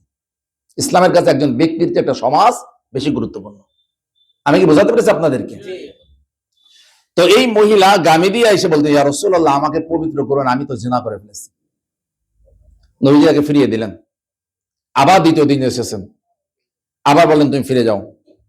তখন ওই মহিলা বলতেন, ইয়া রাসূলুল্লাহ, আপনি কি মাইজ ইবনে মালিকের মতো আমাকে ফিরিয়ে দিচ্ছেন? মানে এই যে আগে একটা ঘটনা ঘটেছে না, যে ফিরিয়ে দিচ্ছে বারবার। ইয়া রাসূলুল্লাহ, আমি জিনা করেছি, আমার পেটে এখন আমার সন্তান, মানে আমি গর্ভবতী, মানে আমি যে জিনার মাধ্যমে যে সন্তান আমার পেটে রয়েছে। কয়দিন এসেছে? দ্বিতীয় দিন। এই আমি যা বলতেছি কোনো বানানো গল্প না। বুখারী শরীফের একটা হাদিস নাম্বার লেখা আছে, মুসলিম শরীফের 4283 নম্বর এবং 84 নম্বর হাদিস, লম্বা হাদিস। বুখারী শরীফ, মুসলিম শরীফের আপনারা দেখে নেবেন। কত বললাম? 4283, 4284 নম্বর হাদিস দেখে নেবেন। ইসলামিক ফাউন্ডেশনের যে রচিত যে মুসলিম শরীফ। তো ওই মহিলা বলি, ইয়া রাসূলুল্লাহ, আপনি আমাকে পবিত্র করুন, আমি গর্ভবতী। নবীজি বললেন, তুমি যদি ফিরে যেতে নাই চাও, তাহলে আজকে এখনের মতো ফিরে যাও, এই সন্তান প্রসব পর্যন্ত অপেক্ষা করো শাস্তির জন্য। সুবহানাল্লাহ কি বলা যাবে একটু? আমরা ইসলামী শরিয়ার কথা শুনলে মাথা খারাপ হয়ে যায়। আমি তো বুঝি না যে আপনার ইসলামী শরিয়ার কথা শুনলে যদি আপনার অ্যালার্জি এবং চুলকানি, আপনি কোন কাছে আমরা মুসলমান? আপনি তো মুমিনই নন, আপনি তো আল্লাহর বিধানের সামনে মাথা নত করেননি। আর আল্লাহ বলতেছেন, মুমিন আর মুসলিম হতে গেলে তোমার আল্লাহ এবং রাসূলের সিদ্ধান্তের বাইরে যাওয়ার সুযোগ নেই। ছিল, যতক্ষণ তুমি মুমিন মুসলিম ছিলে না ততক্ষণ ছিল। তুমি যখন ইমানদার ঘোষণা করেছো, নিজেকে মুসলিম ঘোষণা করেছো, এখন আর কোনো অধিকার বাকি রাখা হয়নি তোমাকে আল্লাহর বিধান এবং রাসূলের বিধানের বাইরে যাওয়ার। আমার কথা কি বুঝতে কষ্ট হচ্ছে নাকি? আমি তো আপনাদের নিয়মিত খতিব না, তিনি আসেন, তিনি আসলে অত্যন্ত জ্ঞানী মানুষ, আমার বন্ধু মানুষ, খুব ভালো মানুষ, অনেক জ্ঞানী মানুষ। তো আমি বুঝাতে পারতেছি না, আমি জানি না যে আমার কথাগুলো বুঝতেছেন কিনা। আমার বাড়ি হলো যশোরে, আমি খুলনাতে থাকি, কথা বুঝতে তো কষ্ট হচ্ছে না ইনশাল্লাহ। তো ওই মহিলাকে কি বলা হলো, যে তোমাকে শাস্তি দেওয়া হবে কখন? বাচ্চা প্রসবের পরে তুমি ফিরে যাও। ওই মহিলা বাচ্চা প্রসব পর্যন্ত অপেক্ষা করলো, বাচ্চা হয়ে গেল। ওই সদ্য প্রসূত বাচ্চা নিয়ে দেখেন, তারা সাহাবী অন্যায় করে ফেলেছে, অপরাধ করে ফেলেছে, আল্লাহর শাস্তির কি ভয়, তারাও মুমিন আর আমরাও মুমিন। আমাদের অন্তরের ভিতরে আল্লাহর শাস্তির কোনো ভয় নেই। আখিরাতের ময়দানে আল্লাহর কাছে চূড়ান্ত হিসাব দিতে হবে। আমাদের কর্মটা প্রমাণ করে না, আমাদের বক্তব্যটা প্রমাণ করে না যে আমরা আল্লাহর দরবারে হাজির হতে হবে, আমাদের জীবনে হিসাব দিতে হবে, তা আমাদের কর্মটা প্রমাণ করে না, করে না। আমাদের বক্তব্য, আমাদের চিন্তা চেতনা, আমাদের ঘোষণা, আমাদের লেখনী, আমাদের কাজকর্ম কোনটাই প্রমাণ করে না যে আমরা আল্লাহর শাস্তির ভয় করে আল্লাহর সামনে একদিন হাজির হতে হবে। এটা প্রমাণ করে না কোনোভাবে। সমেত হাজিরিন, তো ওই মহিলা নাম হলো গামিদিয়া, এটা মনে থাকবে না ইনশাআল্লাহ, গামিদিয়া। তো ওই মহিলা সন্তান জন্মগ্রহণ, যেহেতু এখন তার শাস্তির সময় এসে গেছে নবীজির ঘোষণা অনুযায়ী, ওইটাকে কাপড়ে জড়িয়ে এসেছে, ইয়া রাসূলুল্লাহ, এই যে সন্তান এনেছে, আমার সন্তান প্রসব হয়ে গেছে, এখন আপনি আমাকে পবিত্র করুন। নবীজি বললেন, তাই? আবার ফিরে যাও, এই সন্তানকে দুধ পান করাতে থাকো, দুধ পান করা বন্ধ হওয়া পর্যন্ত দুধ পান করাতে থাকো। মানে কি 2 বছর, যেটা কোরআন ঘোষণা করেছে। কয় বছর? 2 বছর দুধ পান করাতে থাকো। তাহলে তার শাস্তির মেয়াদ আরো 2 বছর বেড়ে গেল, মানে তার কার্যকর করার মেয়াদ বেড়ে গেল। চলে যাও। ওই মহিলা, আমরা হলাম আল্লাহর শাস্তি থেকে বাঁচার, মানে আমরা শাস্তি থেকে বাঁচার চেষ্টা করতাম না, কি বলেন? ভুল ভাল তথ্য তৈরি করে, সাক্ষী তৈরি করে, টাকা পয়সা দিয়ে সবকিছু কিনে শাস্তি থেকে বাঁচার চেষ্টা করি, তাই না? আর উনি কি করতেছেন? তাকে নিজেকে পবিত্র করার চেষ্টা করতেছেন। খুব ভালো করে খেয়াল করেন। এরপরে ওই বাচ্চার যখন দুধ পান শেষ হয়ে গেল, তখন একদিন নবীজির কাছে এসে হাজির হয়েছেন। ওই বাচ্চা নিয়ে হাতে একটা রুটি দিয়েছেন, বাচ্চা রুটি খাচ্ছে। নবীজিকে বুঝাবেন যে এখন সে বাইরের খাদ্য খাইতে পারে, এখন আর দুধ খাওয়া লাগে না। এসে, ইয়া রাসূলুল্লাহ, এই যে আমার বাচ্চা দুধ খাওয়া বন্ধ হয়েছে, এই যে সে বাইরের খাবার খেতে পারে, এই দেখেন সে খাবার খাচ্ছে।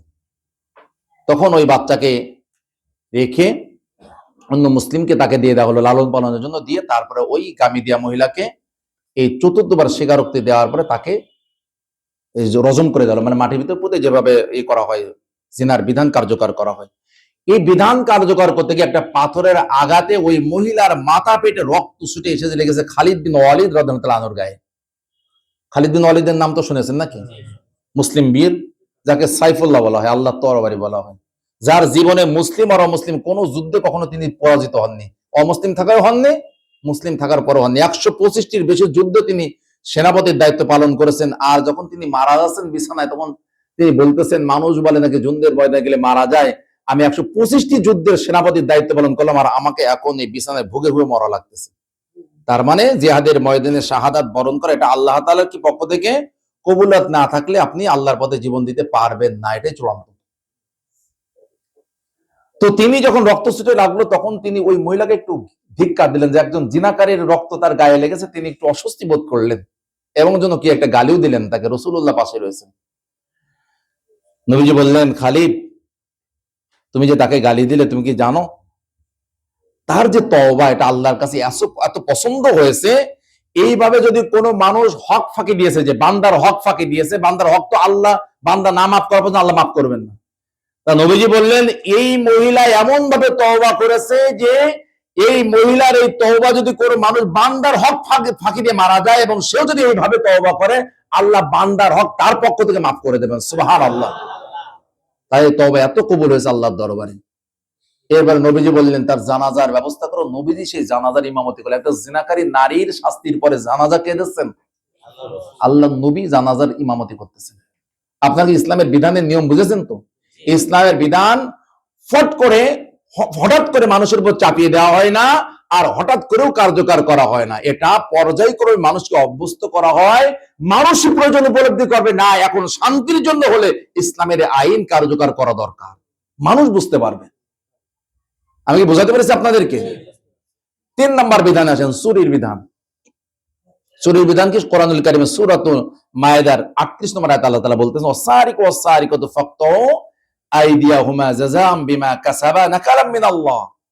আল্লাহ বললেন, চোর নারী হোক বা পুরুষ হোক, চোর কি দুই ধরনের আছে না নাই? কথা বলেন তো। আমাদের দেশে তো আলহামদুলিল্লাহ নাই, কি বলেন? না, আমাদের দেশের স্বাধীনতার বয়স 55 পড়েছে, 71 থেকে 26, 55 চলতেছে। এখনো পর্যন্ত কোন হাত কাটা লোককে আপনারা দেখেন? কাটা দেখা যায় দু একজন, হয়তো অ্যাক্সিডেন্টে বা ট্রেনে কাটা পড়েছে বা অন্য কোনো কারণে কেটেছে, কিন্তু শাস্তি দিয়ে হাত কাটা হয়েছে এরকম কোন লোক কি চোখে পড়েছে আপনাদের? এই কোরআন তো নাজিল হয়েছে 26 সালে, কি বলেন? এই আয়াত আরো আগে নাজিল হয়েছে না? এটা আমাদের মুসলিম দেশ না? সর্বশেষ জরিপ অনুযায়ী এদেশে 90.04% মুসলমান বসবাস করে। তার মানে হলো, আজ বাংলাদেশের স্বাধীনতার বয়স প্রায় 55 বছর চলমান, 54 পূর্ণ হয়ে গেছে। এখনো পর্যন্ত এই আয়াতের আলোকে একটা চোরের আদালতের মাধ্যমে কোনো শাস্তি দেওয়া হয়নি। তার মানে বোঝা গেল, হয় আমাদের দেশে কোনো চোর নেই, অথবা কোরআনের আইন চালু নেই। কোনটা সঠিক? চোর নেই, চোর আছে নাকি? সেই স্বাধীনতার পরেই সেই ঐতিহাসিক ভাষণের কথা মনে আছে না, যে শব্দের স্বাধীনতার পরে বিভিন্ন খনি পার আমি পেয়েছি চোরের খনি? আপনাদের তো সে ঘটনা মনে থাকার কথা না? তাহলে আমাদের দেশে যে চোর আছে, এটা ঐতিহাসিক ভাবে প্রমাণিত। এবং আমাদের দেশের বেগমপাড়ায় বাড়ি, লন্ডনে 160টি বাড়ি, এরকম যেভাবে বাড়ি এবং টাকা পয়সা ভেবে পাচার করা হয়েছে, তাতে বোঝা যাচ্ছে আমাদের দেশে এখন আর পুকুর চুরি হয় না, চুরি হলো সাগর মহাসাগর চুরি হয়ে যায়। কি বোঝাতে পারি না ভাই? জাতির কল্যাণের জন্য সুন্দর সুন্দর পরিকল্পনা করাই যথেষ্ট নয়, পরিকল্পনা বাস্তবায়ন করার জন্য সৎ এবং দক্ষ মানুষের দরকার। সুন্দর পরিকল্পনা ঘোষণা করা খুব সহজ, আপনি যখন ওটা বাস্তবায়ন করতে যাবেন দুর্নীতিবাজ দিয়ে, ঘুষখোর দিয়ে, যে চোর দিয়ে, ডাকাত দিয়ে যখন বাস্তবায়ন করতে যাবেন, তখন কল্যাণের চেয়ে জাতির অকল্যাণই বেশি হবে। কাজটা ভালো ছিল, কিন্তু কাজ যারা বাস্তবায়নকারী তারা ভালো নয়। তাহলে শুধু পরিকল্পনা ভালো হওয়া যথেষ্ট? আমাদের পরিকল্পনা ভালো হতে হবে এবং পরিকল্পনা বাস্তবায়নকারী লোক সৎ এবং দক্ষ হতে হবে। সৎ না আপনি ভালো কাজ করতে যাবেন, ওই যে আমি আগে একদিন আপনাদেরকে বলেছিলাম কিনা খেয়াল নেই আমার, যে একজন লোক ওই যে 3 তলা থেকে ভিক্ষা দেয়, আমি মানে ওই তাফসিরে বলেছিলাম সম্ভবত, খেয়াল নেই, তার একবার বলি আপনাদের, যেহেতু সবাই ছিলেন না ওখানে। একজন লোক 3 তলা থেকে, সে ভিক্ষুক এসে নিচে থেকে বলতে 2 তলা থেকে, বাবা কিছু ভিক্ষা দাও, বাবা কিছু ভিক্ষা দাও। তো সিঁড়িতে একজন, সিঁড়ির মাঝ বরাবর একজন, আর একদম উপরে 2 তলার গেটে একজন, 3 জন দারোয়ান আছে। বুঝতেছেন কথা? মালিক অনেক চিল্লাচিল্লির পরে দরজা খুলে বেশি দেখেছে, না আমার এলাকার পরিচিত একজন গরিব মানুষ আসছে, এই জন্য তার প্রয়োজন মেটানোর জন্য তিনি ধনী মানুষ এবং নেতা ছিলেন, মানে সমাজসেবক আর কি, 1000 টাকা দিয়েছেন। কত? প্রথম যে দারোয়ান দরজার কাছে ছিল তার কাছে, সে মাঝ বরাবর যে দ্বিতীয় দারোয়ানের কাছে দিয়েছে। চিন্তা করে যে ফকিরের 1000 টাকা দেবো নাকি, ও 1000 টাকা পকেটে রেখে অন্য পকেটে 500 টাকা ছিল, ওটা দ্বিতীয় দারোয়ানের কাছে দিচ্ছে। দ্বিতীয় দারোয়ান তৃতীয় দারোয়ানের কাছে যেতে চিন্তা করে 500 টাকা ফকিরে দেওয়া লাগবে, এটা কোনো কথা? স্যারের মাথা খারাপ হয়ে গেছে। ও 500 টাকা পকেটে রেখে এই পকেট থেকে 100 টাকা বের করে দিচ্ছে ওই তৃতীয় দারোয়ানের কাছে। তৃতীয় দাঁড়ান চিন্তা করলো যে এই সমাজে 100 টাকা ভিক্ষা দেওয়ার এখনো সময় আসেনি, আরো পরে দেরি। ও 100 টাকা রেখে 5 টাকা বের করে ফকির রাখতে দিচ্ছে। মালিক কত দিছিল? ফকির কত পাইছে? ওই ফকির অনেকক্ষণ চিল্লাচিল্লি করে, ওরে বাবা এতক্ষণ দাঁড়ে করে 5 টাকা ভিক্ষা দিলি। ওই লোকটা এবার মালিক চিন্তা করলো, কি এখন ভিক্ষা তো দেয়, এখনো যায় না, চিল্লাই কেন? বাইরে এসে নিচে এসে দেখে যে ফকির হাতে কয় টাকা। তখন সে বুঝতে পেরেছে না, সিস্টেম লসের কাহিনী বুঝতে পেরেছে না, যে 1000 টাকা ওটা 2 তলা থেকে নিচের তলা আসতে পর্যন্ত 995 টাকা হাওয়া হয়ে গেছে। এই সিস্টেমে কি আমাদের দেশ চলমান আছে না নাই? কথা বলেন তো।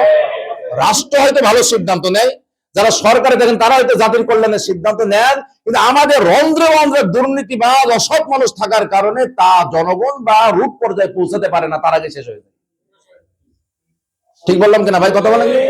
তাহলে এই জাতির কল্যাণে, মানবতার কল্যাণে, দেশের কল্যাণে, রাষ্ট্রের কল্যাণে এমন মানুষের হাতে দায়িত্ব দেওয়া দরকার যারা অন্তত আল্লাহ তাআলাকে ভয় করে, আল্লাহর কাছে বিচারের ভয় করে, যে আমাকে প্রত্যেকটি এই কথা, কাজ, কর্মের বিন্দুতে বিন্দুতে আল্লাহকে হিসাব দেওয়া লাগবে। দেওয়া লাগবে না?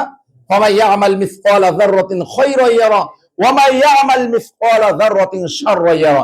এই চিন্তা যারা রাখে, ওয়া আম্মা মান খাফা মাকামা রাব্বিহ, যে ব্যক্তি ভয় করে যে আমাকে আমার রবের দরবারে একদিন দাঁড়ানো লাগবে। কি লাগবে কি লাগবে না বলেন তো?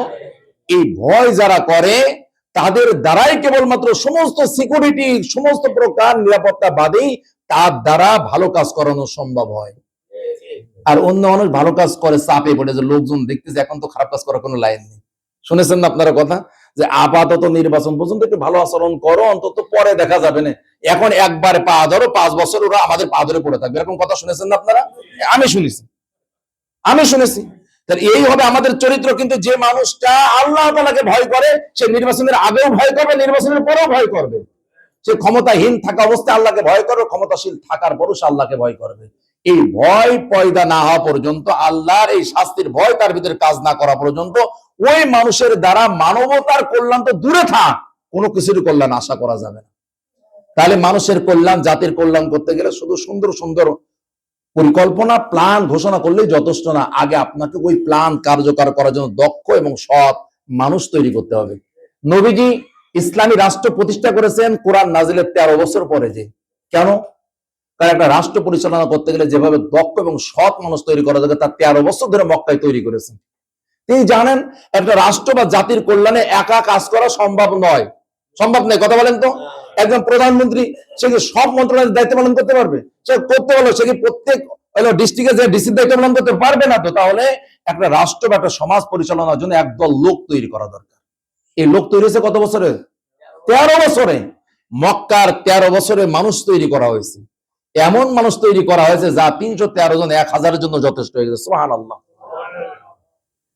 কত? 313 জন 1000। মুতার ময়দানে মাত্র 3000 2 লক্ষের জন্য যথেষ্ট হয়ে গেছে। সুবহানাল্লাহ বলা যাবে না? তাহলে আগে মানুষ তৈরি করেছেন কেন? এই বিশাল কর্মযজ্ঞ পরিচালনা করে সফল হতে গেলে দক্ষ এবং সৎ। আমি 2টা কথা বলেছি, কিন্তু দক্ষ, খুব সৎ, কিন্তু কাজ করার নিয়ম কানুন জানে না, ও তার দ্বারাও কাজ হবে না। কিন্তু খুব সৎ ঠিক আছে, কিন্তু তার দ্বারা কাজ হবে না, কেন? সে তো কাজ করার নিয়মই জানে না। খুব দক্ষ কিন্তু অসৎ, কাজ জানার পরে তার দ্বারা কাজ হবে না, কেন? তার চরিত্রটাই অসৎ। সে টাকাটা নষ্ট করে আত্মসাৎ করে নেবে, সে নিজের করে নেবে, তার দ্বারাও কাজ হবে না। এই জন্য কাজ করতে গেলে লোক তৈরি করতে হবে, তার ভিতরে 2টা গুণ থাকবে। কয়টা গুণ? একটা হলো দক্ষতা থাকতে হবে, কাজের যোগ্যতা থাকতে হবে, আর একটা হলো সততা থাকতে হবে তার ভিতরে, যে সে কোনো মানুষের একটা পয়সা টাকা নষ্ট করবে না। এই ভয়ে না যে মানুষ আমাকে খারাপ বলবে, সে এই ভয় করবে আমার আল্লাহর কাছে জবাবদিহি করতে হবে। ভাই কোটি কোটি টাকার মালিক, এরপরে আল্লাহর কাছে ফিরে যাওয়া লাগে না? লাগে কিনা? কথা বলেন তো। আল্লাহ তাআলা এই জন্য কোরআনে বলেন, ওয়াত্তাকু ইয়াওমান তুরজাউনা ফীহি ইলাল্লাহ। হে মানব মণ্ডলী, তোমরা ওই দিনকে ভয় করো যেদিন তোমাদের প্রত্যেককেই আমি আল্লাহর কাছে ফিরে আসতে হবে। আমাদের প্রত্যেককে আল্লাহর কাছে ফিরে যাওয়া লাগবে কি লাগবে না বলেন তো? ধনী দরিদ্র, বিভিন্ন শ্রেণী পেশার, ধর্মের, যে কালারের, যে দেশের লোক হোক, সবাই আল্লাহর কাছে ফিরে যেতে হবে কিনা? আপনি জুলুম করেন, জালিম, আপনার ঠিকানাটাও ফিরে যাও, ঠিকানাটা আল্লাহর কাছে। আমি মাজলুম, আমার উপর জুলুম করে, আমার ঠিকানাটাও আল্লাহ তাআলার কাছে। ফিরাউন, সে আল্লাহর কাছে ফিরে যাবে। মুসা আলাইহিস সালাম, সে আল্লাহর কাছে ফিরে যাবে। ফিরাউনের জাতি, সে আল্লাহর কাছে ফিরে যাবে। মুসা আলাইহিস সালামের জাতি, তারাও আল্লাহর কাছে ফিরে যাবে। যাবে কিনা? কথা বলেন তো। আপনি আমি যে লেভেলের, যে পর্যায়ের, যে ঠিকানার মানুষ হই না কেন, আমাদেরকে মালিকের কাছে ফিরে যেতে হবে। যাওয়া লাগবে কিনা? সেখানে যে কাজ কি? ওয়াত্তাকু ইয়াওমান তুরজাউনা ফীহি ইলাল্লাহ সুম্মা তুওয়াফা কুল্লু নাফসিন মা কাসাবাত, সেখানে হাজির হওয়ার পরে প্রত্যেক মানুষ যা দুনিয়াতে অর্জন করে আসবে তার প্রতিদান কড়াই গন্ডায় বুঝিয়ে দেওয়া হবে।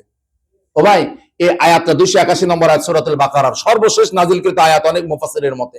মানে আল্লাহ তাআলা এই আয়াতের পর আর কোন আয়াত নাজিল করবে না পৃথিবীবাসীর জন্য। তাহলে এই হুকুমটা অনেক গুরুত্বপূর্ণ না? কথা বলেন তো। পিতামাতা বা কেউ মারা যাওয়ার সময় যে কথা বলে এই কথাকে ওসিয়াত বলা হয়, শেষ উপদেশ বলা হয়। তাহলে আল্লাহর কোরআন নাজিল পরে আর তো কোরআন নাজিল হয়নি, হয়েছে নাকি? আর ওই নাজিল হয়েছে। তাহলে এটা হলো সর্বশেষ ওহী, মানে এই বিশ্ববাসীর জন্য আল্লাহর পক্ষ থেকে নাজিল করা সর্বশেষ অর্ডার। সেটা হলো কি? ওয়াত্তাকু ইয়াওমান, তোমরা ওই দিনটা ভয় করো। আল্লাহ অনেক যে ওয়াত্তাকুল্লাহ, আল্লাহকে ভয় করো আছে না? ফাত্তাকুন নার, আগুনকে ভয় করো আছে না নাই?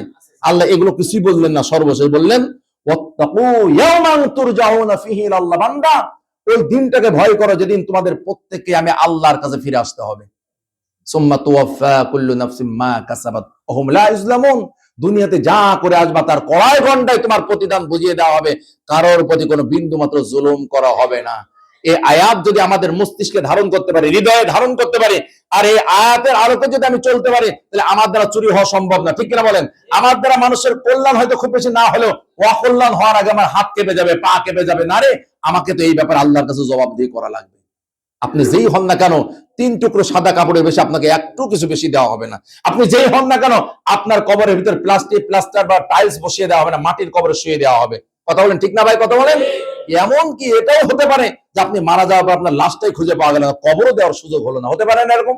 এমন ভাবে পড়ে গেলেন আপনার খুঁজে পাওয়া গেল না, এমন ভাবে ডুবে গেলেন আপনার লাশ পাওয়া গেল না, এমন ভাবে অ্যাক্সিডেন্ট করলেন আপনার লাশ খুঁজে পাওয়া গেল না, হতে পারে কিনা? কবরটাও নসিবে হলো না। এই চিন্তা চেতনা যদি আমরা আমাদের হৃদয়ে ধারণ করতে পারি ভাই, তখন আমরা ওই যে গরিবের জন্য যে বরাদ্দ বলেন, বিধবা ভাতা হতে পারে, বয়স্ক ভাতা হতে পারে, বেকার ভাতা হতে পারে, বিভিন্ন ভাতা আছে না, এগুলো বা বন্যা বা এরকম দুর্যোগের ত্রাণ হতে পারে, ওগুলো তখন আমি নিজের আত্মসাৎ করে চুরি করে খাওয়ার আগে হাজার বার চিন্তা করব, এর প্রত্যেকটি ব্যাপার আমার আল্লাহর কাছে জবাবদিহি করা লাগবে। এমনকি আল্লাহ কোরআনে বলতেন যে আত্মসাৎ করবে, আখিরাতের ময়দানে আত্মসাৎকৃত মাল মাথায় না আল্লাহর দরবারে উঠবে। মানে এই লোকটা বাংলাদেশে বড় বড় চোর ছিল, তা তার মাথার সাজানো জিনিসপত্র থেকে মানুষ বুঝতে পারবে। এই বিশ্বাস, এই চিন্তা চেতনা ধারণ করে সেই মানুষগুলোর দ্বারা অপরাধ হওয়া কঠিন হয়ে যাবে না, বলেন তো? এই জন্য আসুন, যদি রাষ্ট্র জাতির কল্যাণ করতে চায়, তাহলে মুমিন এবং মুসলিম সেই ইসলামী শরিয়ার আইনের কখনো বিরূপ ধারণা পোষণ করতে পারে। এটা 1 নম্বর বক্তব্য। কেন? ইসলামী শরিয়ার প্রত্যেকটা আইন যৌক্তিক এবং এর রচয়িতা হলেন স্বয়ং আল্লাহ তাআলা। এ ব্যাপারে কোন প্রকার সন্দেহ, সংশয়, দ্বিধা, বাজে কথা প্রচার করা, এটা কোনো প্রকৃত মুমিন মুসলিমের কাজ হতে পারে না। তাহলে কোনো ভয় নেই, বরং এই আইন বাস্তবায়নের দ্বারাই একমাত্র সোনার সমাজ গঠন করা সম্ভব। আমরা বাংলাদেশ কিন্তু শুধু স্বপ্নই দেখেছি, কিন্তু বাস্তবতা কেউ দেখাতে পারিনি 55 বছরে, শুধু স্বপ্ন দেখেছি, স্বপ্নের শেষ নেই। শুধু আমরা স্বপ্ন না, আমরা বাস্তবেই একটি সোনার সমাজ দেখতে চাই। তার জন্য এই আল্লাহর কোরআনের বিধান কি দরকার আছে না নাই? এখন এরপর আমাদের কি দায়িত্ব, ওটা হুজুর দিয়ে সব বলালে হবে না, নিজেরও অনেক কিছু বুঝে নেওয়া লাগবে। আল্লাহ যেন আমাদের বোঝার এবং কার্যকর করার তৌফিক দান করেন, আমিন। ওয়া আখিরু দাওয়ানা আলহামদুলিল্লাহি রাব্বিল আলামিন। আচ্ছা, আমাদের ভাইজান একটু ঘোষণা দিবেন, তারপরে ইনশাআল্লাহ সুন্নাতের টাইম। কোনটা কি ঘোষণা? ও আচ্ছা আচ্ছা আচ্ছা, আপনাদের এটা হলো আসলে জুমা পড়ানোর কথা ছিল না, যেহেতু আপনাদের নিয়মিত খতিব সাহেব উনি একটা বিশেষ কাজে ব্যস্ত থাকার কারণে আজকে আসতে পারেননি, এই জন্য আর কি আল্লাহ তাআলা এখানে আমাকে কবুল করছেন। আপনার কি কষ্ট পেলেন নাকি যে কোন নতুন হুজুর? আচ্ছা, তো আমরা আরো কিছু আলোচনা শোনার সুযোগ আছে আজকে, যেহেতু আজকে আপনাদের পাক্ষিক তাফসীর ডেটে যে বাইরে এই পোস্টার করা আছে দেখেছি আমি। আর আপনারা জানেন ঘোষণাগুলো, গত 15 দিন আগে 9 তারিখে 9 জানুয়ারি তো আমি এসেছিলাম, এই যে পাশে আপনাদের যে মসজিদ আছে পাক্ষিক তাফসীর মানে এই হয় ধারাবাহিক আলোচনায়, হ্যাঁ, বসুরিয়া পাড়া বকুলির মোড়। আচ্ছা, এটা জানেন আর কি সবাই। তারপরও এই মসজিদে ইনশাআল্লাহ তাআলা আজকে মাগরিব থেকে কমপক্ষে 2 ঘন্টা আর কি, ঈশার নামাজ হবে, আলোচনা শেষে সেটা 2 ঘন্টা, প্রয়োজন 2.5 ঘন্টা হতে পারে। তারপরে ইনশাআল্লাহ তাআলা আমাদের ঈশার জামাত হবে। আপনাদের সকলকে দাওয়াত দেওয়া হলো যে ইনশাআল্লাহ তাআলা যাদের সুযোগ আছে, দুনিয়াবি খুব বেশি ব্যস্ততা নেই, তাদেরকে যাওয়ার জন্য মাগরিবের নামাজটা মসজিদে পড়েই আলোচনা আমাকেই করতে হবে আর কি, আলোচনা আমিই করবো ইনশাআল্লাহ তাআলা। তো আপনাদের দাওয়াত দেওয়া থাকলে ইনশাআল্লাহ তাআলা আপনারা যাবেন, যাতে ইনশাআল্লাহ রাজি আছেন না ইনশাআল্লাহ তাআলা? তাহলে আরো অনেক কথা আছে, বা আজকে আমি অন্য কথা বলতেছিলাম, কিন্তু আজকের এই প্রয়োজনের তাগিদে এই আলোচনাটা বেছে নিয়েছি। তো আল্লাহ তাআলা আমাদের বোঝার তৌফিক দান করুন এবং মাগরিবের পরে যে আলোচনা আমাদেরকে শরীক করার তৌফিক দান করুন, আমিন।